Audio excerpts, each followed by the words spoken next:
The cake sits before me, 40 candles flickering in perfect formation. My adoptive mother Lily's voice rings out, leading the chorus of "Happy Birthday." But something in her tone seems off. I've known this woman for 4 decades, and tonight her smile doesn't reach her eyes. I'm Tamara, and this is the night my world shattered. "Make a wish, sweetheart," my father Russell says, his hand resting heavily on my shoulder. I close my eyes, take a deep breath, and blow out the candles in one go. Everyone claps, but the applause feels hollow, mechanical. "Before we cut the cake," Lily interrupts, her voice trembling slightly, "we need to have a family discussion." My sister Violet exchanges knowing glances with our brother Braxton. My stomach drops. They know something I don't. "Can't it wait until after cake?" I ask, trying to keep my voice light. "I mean, it's chocolate ganache from Morris's." "No," Lily says firmly, smoothing her designer dress. "Everyone, please move to the living room." We file in like soldiers to execution. I sink into the familiar leather armchair, the one I've claimed as mine since childhood.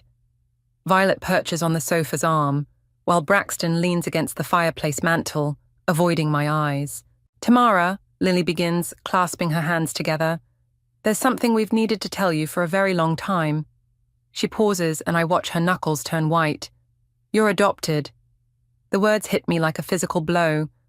I wait for the punchline, the laugh, anything to indicate this is some bizarre birthday joke. But there's only silence. "What?"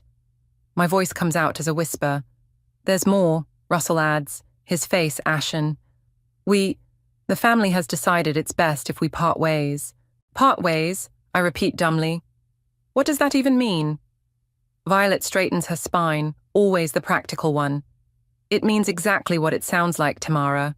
We're severing ties, legally and personally." "But why?" The room starts spinning. "Why now? Why at all?" "It's complicated," Lily says, not meeting my eyes. "There are financial considerations, family matters." "Family matters?" I stand up so quickly the armchair scrapes against the hardwood floor. "I am family. I've been your daughter for 40 years. "You were never really family," Violet cuts in sharply. "That's the point." Braxton finally speaks up, his voice soft. "Vi, don't—" "No, let her finish," I say, anger replacing shock. "Let's hear exactly what my sister thinks." "I'm not your sister," Violet snaps. "And this isn't personal, Tamara. It's business. The family trust, the company shares. They're meant for blood relatives." My legs threaten to give out. "So this is about money? You're throwing me away because of money?" "We're not throwing you away," Lily protests weakly. "We're just redefining boundaries." I laugh, and it sounds hysterical even to my own ears. "Redefining boundaries? On my 40th birthday, after lying to me my entire life? We gave you everything," Russell says, finding his voice. "A good home, education, opportunities. And now you want it all back?" I grab my purse from the coffee table. "Well, congratulations. You've succeeded in giving me the worst birthday gift possible." "Tamara, please." Lily reaches for me, but I step back. "Don't touch me." Tears stream down my face as I back toward the door. "Any of you, ever again." "You're being dramatic," Violet calls after me. "This was always going to happen eventually." I turn to face them one last time, taking in the scene. Lily's carefully manufactured concern, Russell's guilty avoidance, Braxton's conflicted expression, and Violet's cold satisfaction. "You know what the worst part is?" My voice breaks. "I actually believed I belonged here, that I was loved unconditionally. What a fool I've been." "Tamara." Braxton starts to follow me, but Violet grabs his arm. I stride through the hallway, past the family photos that now feel like elaborate props in a lifelong performance. The front door slams behind me with satisfying force, and I make it to my car before completely breaking down. Through my tears, I see the birthday cake still sitting on the dining room table through the window, 40 candles now cold and useless. My wish seems ridiculous now. I'd wished for another year of family happiness. My phone buzzes. It's Jimmy, my best friend, probably calling to wish me happy birthday. I let it go to voicemail, unable to speak through my sobs. As I start the car, I catch a glimpse of myself in the rearview mirror, mascara streaked, eyes red, looking every bit the unwanted child they've revealed me to be. The woman staring back at me is a stranger, just like the family I thought I knew. I pull away from the house I once called home, leaving behind 40 years of memories that have just been revealed as beautiful lies. Happy birthday to me. 3 days after my birthday disaster, I find myself standing in front of my childhood home, key in hand. I know Lily and Russell are at their country club. Their Sunday routine hasn't changed in 20 years. The house feels different now, hollow somehow, as I slip inside. Jimmy's voice echoes in my head from our conversation last night. "You need closure, Tam. Go get your things while they're out. I'll help you move them to my guest room." The stairs to the attic creak under my feet, each step a memory. This was my hiding place during teenage fights, my refuge when report cards disappointed, my secret reading nook where I'd escape into novels about belonging. "What are you doing here?" I whirl around to find Braxton at the bottom of the attic stairs, his face unreadable. "Jesus, you scared me." My hand clutches my chest. I thought everyone would be out. "Skipped golf." He climbs the stairs slowly. Couldn't stomach another lecture from Mum about family loyalty. I turn away, pulling down the attic ladder. Funny, considering recent events. "Tam, I tried to." "Don't." I hold up my hand. "Just don't." The attic air is thick with dust and memories. My old cheerleading uniform hangs in a garment bag, next to boxes labelled Tamara's School Projects, in Lily's perfect handwriting. Everything carefully preserved, like artifacts in a museum dedicated to a life that was never really mine. "Need help?" Braxton asks, hovering uncertainly. "No, I need answers." I face him. "Did you know? All this time?" He looks away. "Found out when I was 16. Overheard Mom and Dad arguing about the trust fund. 14 years. I laugh bitterly. "You kept this secret for 14 years.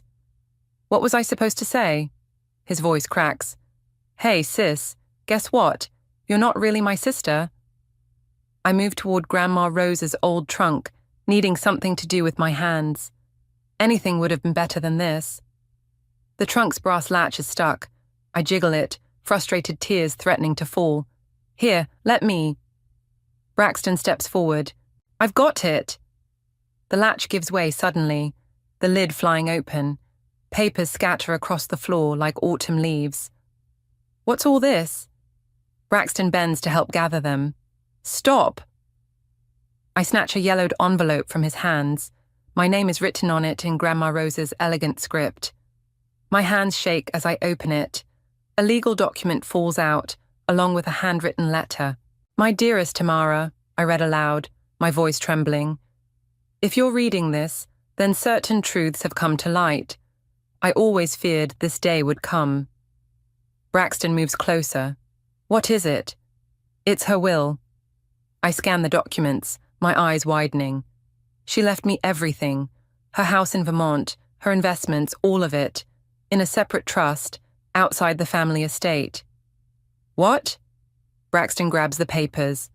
"That's impossible." Mum said Grandma Rose left everything to the family trust. I continue reading the letter. She knew Brax. She knew I was adopted, and she knew what might happen. She protected me. "Mum's going to lose it," Braxton whispers. "Good." I fold the papers carefully. Karma's funny that way. "What are you going to do?" I stand, clutching the documents to my chest. First, I'm calling my lawyer. Then, I'm going to do exactly what this family wanted. I'm going to make something of myself, all on my own. "Tam." Braxton reaches for me, but I step back. "You should go. Violet will be expecting her weekly report on the family disappointment."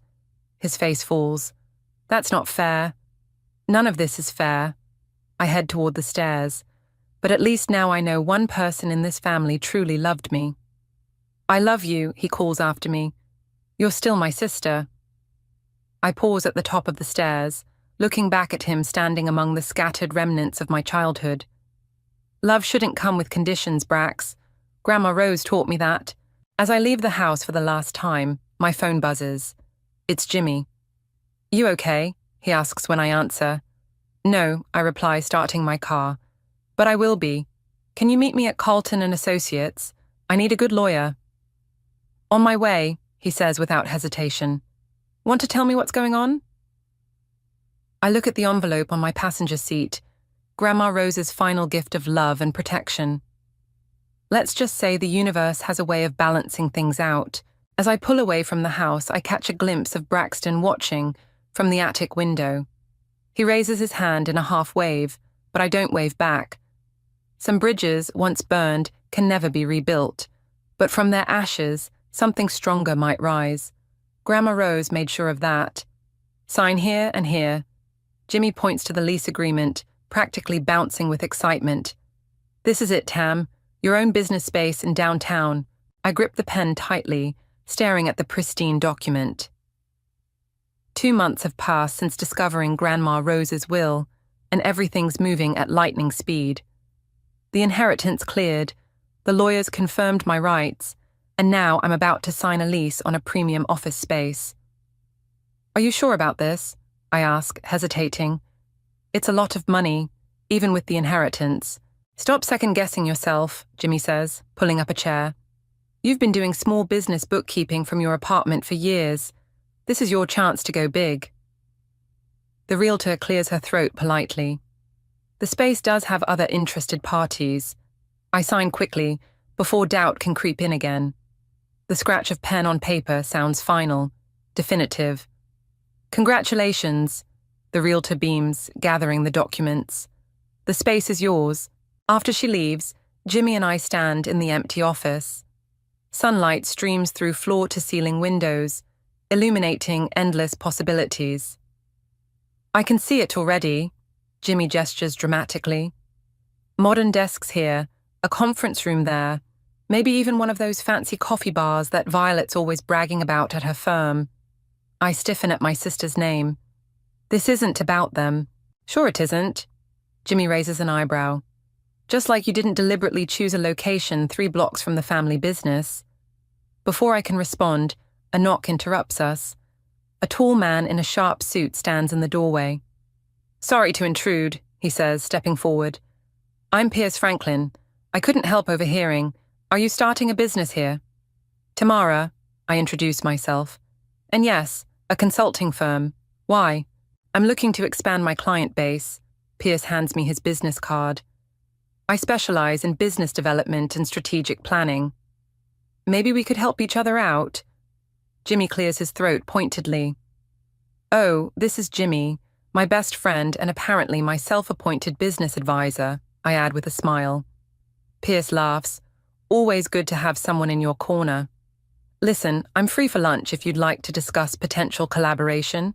An hour later, we're sitting at a nearby cafe, and Pierce's ideas are making my head spin.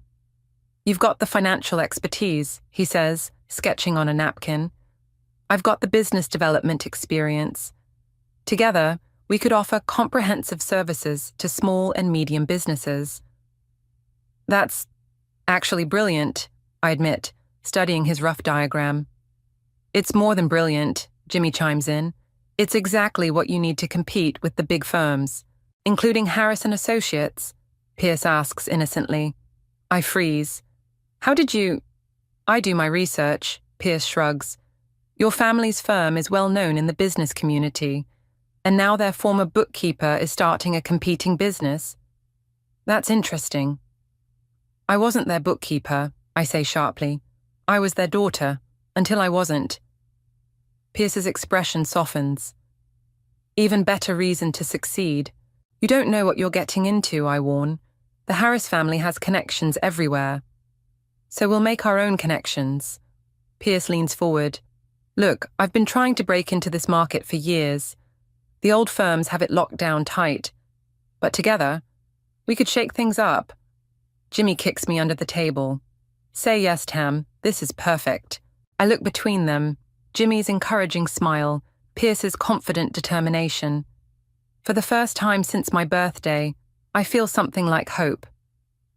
Okay, I say. But we do this right. Professional, ethical, above board. I won't give them any ammunition. Of course, Pierce agrees, though it might be fun to watch them squirm when they realize what's coming. Back at the office, Jimmy helps me measure spaces for furniture while I make calls to contractors. Each ring of my phone makes me tense, expecting Lily or Violet to have somehow heard the news. Stop waiting for the other shoe to drop, Jimmy says, catching my expression. This is your moment. I know, it's just... I gesture helplessly. Everything's happening so fast. Good things sometimes do. He hugs me tight. Grandma Rose would be proud. As if on cue, my phone buzzes with a text from Braxton. Heard rumors about a new consulting firm opening downtown. That you? I show Jimmy the message. And so it begins, he says dramatically. I type back, news travels fast. Braxton's response comes quickly. Violet's already asking questions. Be careful. I turn off my phone and walk to the windows, looking out at the city skyline. Somewhere out there, my former family is probably already plotting how to handle this development. Let them plot. Ready to order the furniture? Jimmy asks, waving a catalogue. I smile, feeling stronger than I have in months. Ready for everything. Another client signed. Pierce bursts into my office, waving a contract. That's 3 this week. I look up from my computer, where I've been staring at invitation designs for our grand opening. 4 months of intense work have transformed the empty space into a thriving business. Modern art adorns the walls. The coffee bar Jimmy insisted on hums with activity, and most importantly, our client list grows daily. Which one? I ask, saving my work. Thompson Manufacturing. They're leaving Harris and Associates for us. Pierce's grin widens. Apparently, Violet's been too busy with social events to give them proper attention. My stomach tightens at the mention of my former sister. Let's not celebrate taking their clients specifically. Why not? Pierce perches on my desk. They're fair game, especially after what Violet did last week. He's referring to the networking event where Violet had loudly questioned my qualifications to potential clients. The memory still stings. Speaking of celebrations, Jimmy walks in with coffee cups. How's the guest list coming for the opening gala? I turn my laptop around to show them. Almost done, just one decision left to make. They both lean in to read the names, and Pierce whistles. You're really inviting them? The whole Harris clan? I haven't decided yet. I fidget with my pen. Braxton's been texting, saying they should be there. For closure or whatever. Closure? Jimmy scoffs. More like they want to scope out the competition.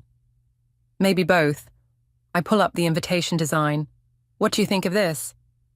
The elegant card reads, Franklin and Associates Consulting cordially invites you to celebrate our grand opening. It's perfect, Pierce says.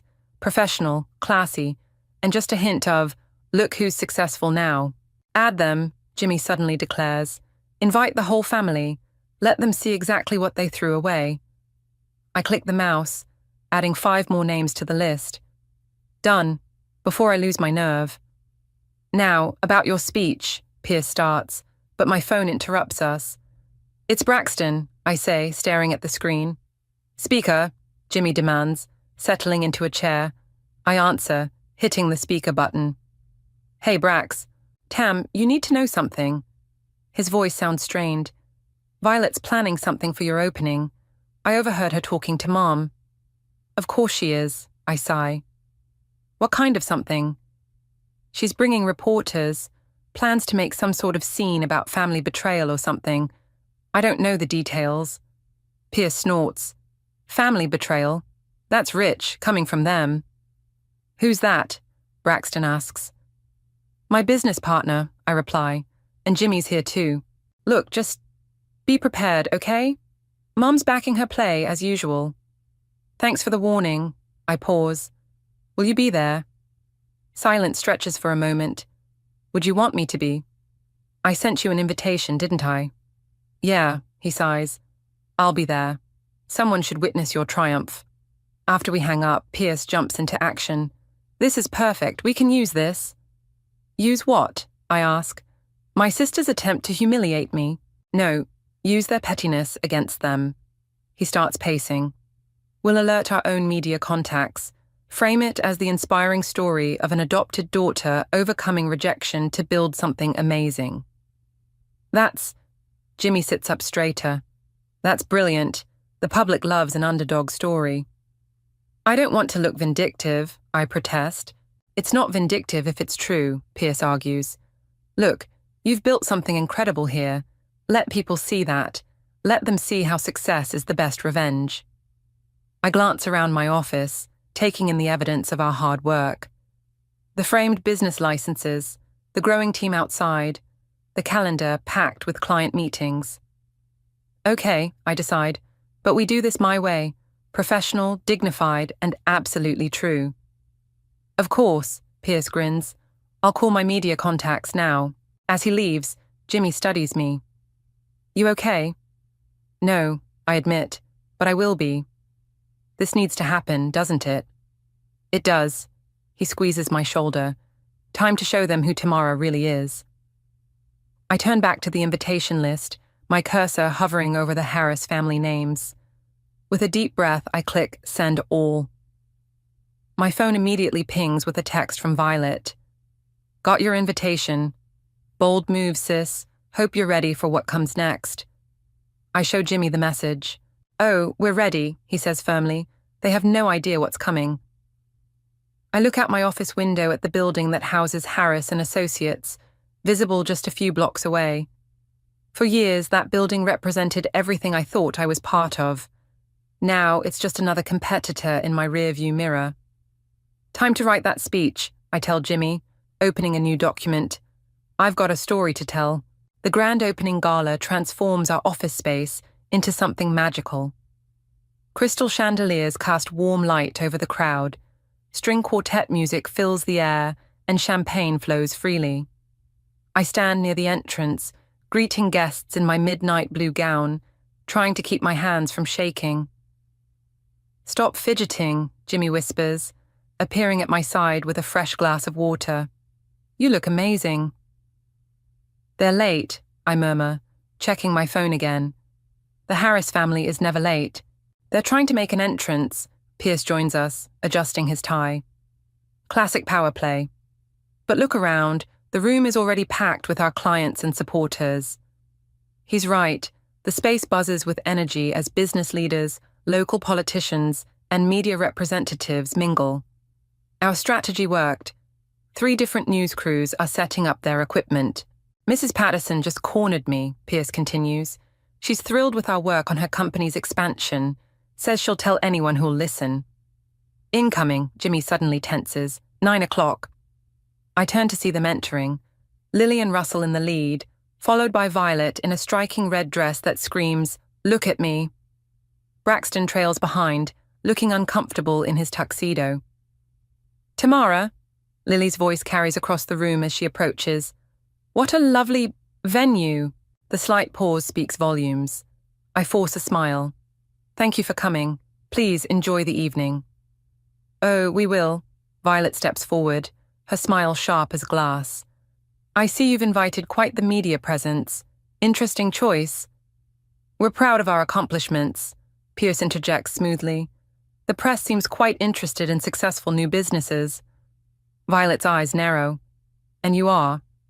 Pierce Franklin, managing partner. He extends his hand. Your reputation precedes you, Violet. Funny, she ignores his hand. Yours doesn't precede you at all.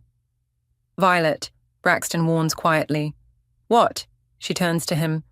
I'm just making conversation with our dear sister's new associate. Actually, I cut in, my voice steady. Pierce is my equal partner. We built this together. How sweet, Lily murmurs. Though I wonder what your father would say about... Russell isn't my father, I interrupt. As you all made very clear. Now, if you'll excuse me, I have other guests to greet. I turn away, but Violet's voice stops me. Don't forget, some of these clients used to be ours. Family loyalty runs deep in this community. So does the appreciation for genuine service, Pierce counters, which is why they chose us. Before Violet can respond, the event coordinator signals me. Ms. Tamara, we're ready for your speech. I make my way to the small stage we've set up, feeling hundreds of eyes on me. The cameras turn in my direction, red lights blinking. In the crowd, I spot the Harris family moving closer, Violet's red dress like a warning signal. Good evening, everyone, I begin, my voice carrying clearly through the microphone. Thank you all for being here tonight to celebrate the launch of Franklin & Associates Consulting. The room quiets, and I catch Braxton's encouraging nod. Some of you know me as the former bookkeeper for Harris & Associates. Others know me as their adopted daughter. Murmurs ripple through the crowd. But tonight, I stand before you as something else entirely. A woman who discovered that sometimes losing everything is the first step to gaining something greater. I see Lily shift uncomfortably, Russell's hand tightening on her shoulder. This firm represents more than just business consulting. It represents resilience, determination, and the power of choosing your own family. I gesture to Pierce and Jimmy. It represents the truth that success doesn't depend on your last name, but on your willingness to rise above circumstances and create something meaningful. Violet's face flushes red, matching her dress. She whispers something to Lily, who shakes her head sharply. To our clients who believed in us, thank you. To our amazing team who worked tirelessly to make this happen, thank you. And to those who thought I wouldn't succeed without a prestigious family name behind me. I pause, meeting Violet's gaze directly. Thank you for the motivation. The room erupts in applause. As I step down from the stage, I see reporters moving toward the Harris family, microphones extended. Violet's carefully crafted expression cracks slightly. That, Jimmy hugs me tight, was perfect. Pierce grins, checking his phone. Already trending on local news sites. New consulting firm challenges family legacy. They love an underdog story. I watch as Violet storms toward the exit, Lily and Russell following quickly. Only Braxton remains, making his way toward me through the crowd. Nice speech, sis, he says quietly. You really did it. I really did, I agree, feeling lighter than I have in months. And this is just the beginning. The party continues around us, but all I can think is, Grandma Rose would be proud. Her final gift didn't just give me financial freedom, it gave me the courage to become who I was always meant to be. They're waiting in the conference room, Pierce says, touching my elbow gently. The gala's winding down, but this final confrontation looms ahead. You don't have to do this. Yes, I do. I straighten my dress and check my reflection in the window. They asked for a private meeting. Let's get it over with. Jimmy steps forward. Want me to come with you? No, but stay close. I squeeze his hand and head toward the conference room. The glass walls reveal my former family seated around the mahogany table, Lily dabbing at her eyes with a monogrammed handkerchief, Russell staring at his hands, Violet practically vibrating with tension, and Braxton looking like he'd rather be anywhere else. I enter, closing the door behind me. The click sounds final. Well, I say, remaining standing, you wanted to talk. Talk. That speech was completely inappropriate. Violet starts, but Lily raises a hand to stop her. Please sit down, Tamara. Lily's voice trembles. We need to discuss this like family. Family? I laugh, but take a seat anyway. That's rich coming from you. We made a mistake, Russell blurts out. We handled everything wrong. A mistake? I lean forward. A mistake is forgetting someone's birthday. A mistake is burning dinner. Disowning your daughter of 40 years on her birthday. That's a choice. We were trying to protect the family business, Violet interjects. The trust stipulations could have been amended. I cut her off. But you didn't want that, did you? You saw a chance to get rid of the competition. That's not true, Lily protests. Isn't it? I turn to her. Did you know about Grandma Rose's will? About what she left me? The color drains from Lily's face. How did you... Found it in the attic, She knew what you might do, and she protected me. Your own mother saw this coming. Russell shifts uncomfortably. Rose always was too soft. Soft?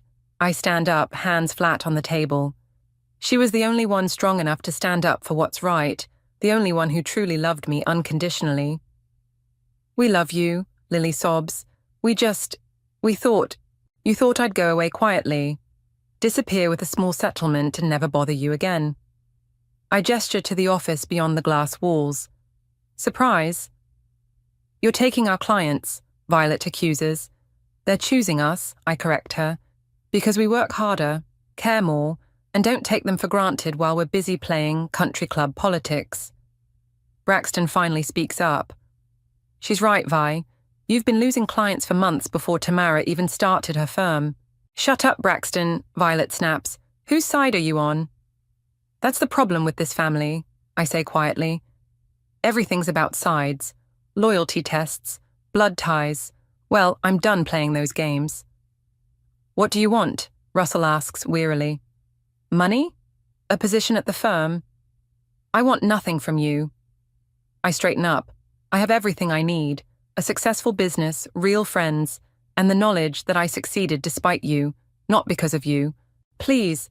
Lily reaches for my hand. We can fix this. I pull away. Some things can't be fixed, Lily. Some betrayals cut too deep. So that's it? Violet stands. You're just going to keep stealing our clients, destroying what our family built. I'm going to keep building what I've created, I correct her. What you do with your business is your concern. But remember, karma has a way of balancing things out. Through the glass walls, I see Jimmy and Pierce watching anxiously. Beyond them, the last party guests are leaving, many stopping to shake hands with our team members. We're done here, I say, moving toward the door. Thank you for coming to the opening. Tamara, wait, Braxton calls out. What about me? Us? I pause, hand on the door handle. You knew for 14 years, Brax. You watched them plan this. Your silence was a choice too. I'm sorry, he whispers. I know. I look back at them one last time. This family that shaped me, broke me, and inadvertently made me stronger. But sorry doesn't always fix things. I walk out, letting the door swing shut on Lily's fresh sobs. Jimmy and Pierce immediately flank me. You okay? Jimmy asks. No, I admit, but I will be. Pierce checks his phone. 3 more clients just emailed about switching to us. Word travels fast. I look back through the glass. The Harris family sits in tableau, Lily crying, Russell comforting her, Violet seething, Braxton staring after me. They look small somehow, diminished. Let's go home, I tell my real family, Jimmy and Pierce. We have work to do tomorrow. As we leave, I feel lighter, freer. Sometimes the hardest conversations are the most necessary ones. Sometimes goodbye is the only way forward. The numbers don't lie, Pierce announces, projecting our quarterly results onto the conference room screen. 6 months after our opening gala, we're holding our first all-hands meeting. We've exceeded projections by 200%. Applause erupts from our team of 20, all hired from top firms, including 3 who left Harris & Associates for better opportunities with us. I beam with pride from my seat at the head of the table. But that's not why we called this meeting, I say, standing up. Jimmy, want to share the news? Jimmy grins, passing out printed articles. We've been named Business Consulting Firm of the Year by the Regional Business Journal. The ceremony's next week. More cheering follows, but a knock at the door interrupts our celebration. Through the glass, I see Braxton standing awkwardly in the reception area. Take 5, everyone, I manage to say steadily. Great work today. As the team files out, Pierce squeezes my shoulder. Want us to stay? No, I've got this. I straighten my blazer and open the door. Braxton, this is unexpected. He looks different, tired, older somehow. Can we talk? I lead him to my office, aware of curious glances from my team. Through the windows, I can see Harris & Associates building, its once imposing presence, now just another part of the skyline. Nice office, he says, settling into a chair. Very different from Mum's traditional style. That's the point. I sit behind my desk. Why are you here, Brax? He pulls out his phone, showing me a news article. You're getting the award they've been chasing for years. Is that why you came? To warn me about another Violet scheme? No. He puts the phone away. I came because things are falling apart over there. Violet's drinking, Dad's talking about early retirement, and Mom... He trails off. And Mom, what? She's not handling any of this well. The lost clients, your success, the gossip at her precious country club. He runs a hand through his hair. She's talking about selling the firm. I lean back, letting this sink in. Why are you telling me this? Because I'm leaving too. He meets my eyes. I've accepted a position in Seattle. Fresh start, you know? Running away won't fix things, Brax. Neither will staying. He stands pacing. You were right, at the gala. My silence made me complicit. I can't undo that, but I can stop participating in their drama. A knock interrupts us. Jimmy holding a stack of papers. Sorry, but the magazine needs quotes for the award article. They're on deadline. Give me 5 minutes, I ask. He nods and retreats. You've built something amazing here, Braxton says quietly. I'm proud of you, sis. The old nickname hits hard. Don't. Sorry. He moves toward the door. For everything. I mean that. Brax, I call as he reaches for the handle. Why did you really come? He turns back, eyes glistening. To say goodbye properly this time. And to give you this. He places an envelope on my desk. It's from Grandma Rose. Found it in Mum's study while she was packing things up. It's dated a week before she died. My hands shake as I open it. Inside, a single photo falls out. Me at 18, graduation day, with Grandma Rose beaming beside me. On the back, in her elegant handwriting, blood doesn't make a family, love does. Never forget who you are, my dear one. She knew, Braxton says softly. She always knew you'd rise above it all. Tears blur my vision. Thank you for bringing this. Take care of yourself, Tam. He opens the door. Maybe someday. Maybe, I agree, though we both know some bridges can't be rebuilt. After he leaves, Jimmy and Pierce burst in. Everything okay? Jimmy asks, eyeing the envelope. I show them the photo. Better than okay. This is closure. Pierce checks his watch. Speaking of closure, we need your quotes for the article. Any message you want to send? I look at the photo again, at Grandma Rose's proud smile, then out my window at the Harris building standing dim against the bright sky. Yes, I say, picking up a pen. Success isn't about who you're born to, but who you choose to become. Sometimes the family you make is stronger than the family you're given. Perfect, Jimmy grins. That'll drive Violet crazy. That's not why I said it. I tuck the photo into my desk drawer. It's just the truth. Pierce starts typing on his tablet. The ceremony's next Thursday, ready to accept that award in front of the entire business community. I think of Braxton's news, the crumbling Harris empire, Violet's spiral, Lily's defeat. Karma indeed has a way of balancing things out. Ready, I say firmly. It's time to write the next chapter. The award sits on my desk, catching the morning light. I'm early today. Couldn't sleep after yesterday's news. The Harris & Associates building stands empty across the street, a sold sign prominent in its windows. My phone buzzes, a text from Braxton in Seattle. It's done, papers signed this morning. Mum's taking it harder than expected. You okay? Before I can respond, Pierce rushes in. Have you seen the business section? He drops the newspaper on my desk. The headline reads, Harris & Associates acquired by Franklin Consulting, a new chapter in business leadership. We did it, I whisper, touching the paper. It's really happening. Tamara? My assistant pokes her head in. Violet's here. She doesn't have an appointment. Send her in. I stand, smoothing my skirt. Pierce, stay? Always. Violet enters, looking nothing like the polished shark she once was. Her designer outfit hangs loose, her eyes tired but clear. Congratulations, she says stiffly. You won. Happy now? This wasn't about winning, Violet. I gesture to a chair. Would you like to sit? No. She paces instead. I just need to know, was this your plan all along? Take everything from us. My plan was to succeed despite you, not because of you. I pick up the award. Everything else was karma. Mum's devastated. Violet's voice cracks. The firm was her life. The firm became more important than family, I correct her. That was the problem. Jimmy appears in the doorway, slightly out of breath. Sorry I'm late. Saw Violet come in. It's fine, I assure him. We're just having a conversation about choices and consequences.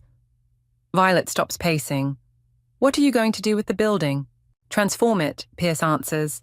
Modern offices, collaborative spaces, a business incubator for startups. And the name? She asks quietly. I meet her eyes. Franklin and Associates will remain, but we're creating the Rose Foundation, a non-profit to help adopted children access business education and mentorship. Violet sinks into a chair, finally. Grandma Rose would have liked that. Yes, she would. I open my desk drawer, pulling out the graduation photo. She understood what really matters. I didn't, Violet admits, looking at the photo. None of us did. She stands abruptly. I should go. I have a therapy appointment. Good for you, I say sincerely. At the door, she turns back. For what it's worth, I'm sorry. Not because we lost everything, but because I never appreciated having you as a sister. After she leaves, Jimmy wraps me in a bear hug. You okay? Better than okay. I look at Pierce. Ready to announce the Rose Foundation? Press is already gathering downstairs, he grins. Shall we? In the elevator, Jimmy nudges me. What you've created here, it's more than just business success. You've built something meaningful. The lobby is packed with reporters and cameras. As I step up to the podium, I see a familiar face in the back. Braxton, who must have flown in for this moment. Good morning, I begin. Today marks not just a business acquisition, but a new beginning. The Rose Foundation will ensure that no child feels unwanted, no dream goes unsupported, and no arbitrary barriers stand in the way of success. Through the glass doors, I spot Lily watching from across the street, Russell at her side. They make no move to enter, but they're listening. Family isn't defined by blood or last names, I continue. It's built through love, support, and understanding. The Rose Foundation will honor that truth by supporting those who need it most. After the announcement back in my office, I find a small package on my desk. Inside is Grandma Rose's old business card holder with a note from Lily. She would have wanted you to have this. I understand now why she chose you. Pierce examines our expansion plans while Jimmy orders celebration lunch. Through my window, I watch the workers taking down the Harris and Associates sign. Ready for the next chapter? Pierce asks. I look around at my true family. Jimmy arranging food, Pierce with his endless optimism, our talented team beyond the glass walls.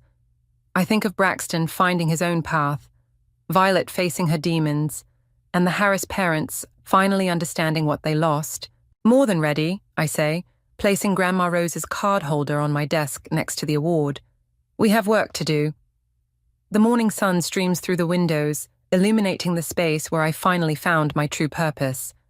Not in seeking revenge, but in creating something meaningful from the ashes of rejection. Something that would make Grandma Rose proud. I pick up my phone to text Braxton. Thank you for coming. Dinner tonight. His reply comes quickly. Wouldn't miss it, sis. Some bridges burn, others transform. What matters is building something stronger in their place.